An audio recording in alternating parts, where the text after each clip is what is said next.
दादी की रहस्यमय किताब। गांव के एक कोने में एक पुराना घर था जहां अकेली एक बूढ़ी दादी रहती थी। उनका नाम था शारदा दादी। गांव में लोग कहते थे कि दादी के पास एक पुरानी रहस्यमय किताब है जिसमें लिखी कहानियां सच हो जाती हैं। लेकिन ये बात कभी किसी ने साबित नहीं की थी और धीरे धीरे लोग इसे सिर्फ एक कहानी समझकर भूल गए थे। एक दिन गांव के दो बच्चों रोहन और सिम्मी को खेलते खेलते दादी के घर के पास एक पुरानी अलमारी दिखी।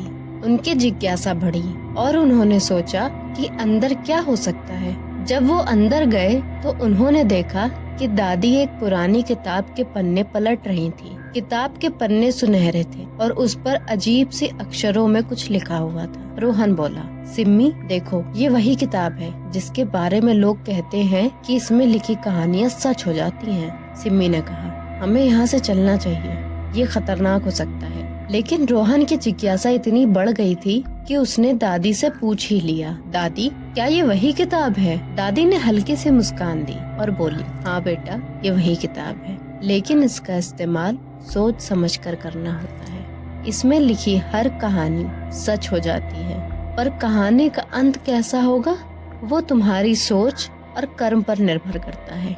रोहन ने मजाक में कहा, तो क्या इस किताब में एक भूत की कहानी है? दादी ने किताब का पन्ना पलटा और कहा, चाहो तो देख लो। जैसे ही उन्होंने कहानी पढ़नी शुरू की, घर के चारों ओर की हवा ठंडी होने लगी। सिम्मी को अचानक से किसी की आहट महसूस हुई। किताब में जो कुछ लिखा जा रहा था वो हकीकत में बदल रहा था। कहानी में एक पुरानी हवेली का जिक्र था और अब वही हवेली उनके सामने खड़ी थी।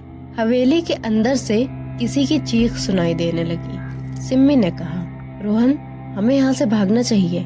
रोहन घबरा कर बोला, दादी ये सब कैसे हो सकता है? दादी ने गंभीरता से कहा, ये किताब सिर्फ कहानी नहीं है, इसमें लिखी हर बात सच होती है। अगर तुमने इसे बंद नहीं किया तो ये कहानी कभी खत्म नहीं होगी।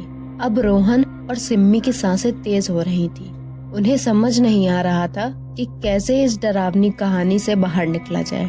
उन्होंने दादी से मदद की गुहार लगाई। दादी ने धीरे धीरे किताब का आखिरी पन्ना पलटा और एक मंत्र पढ़ा।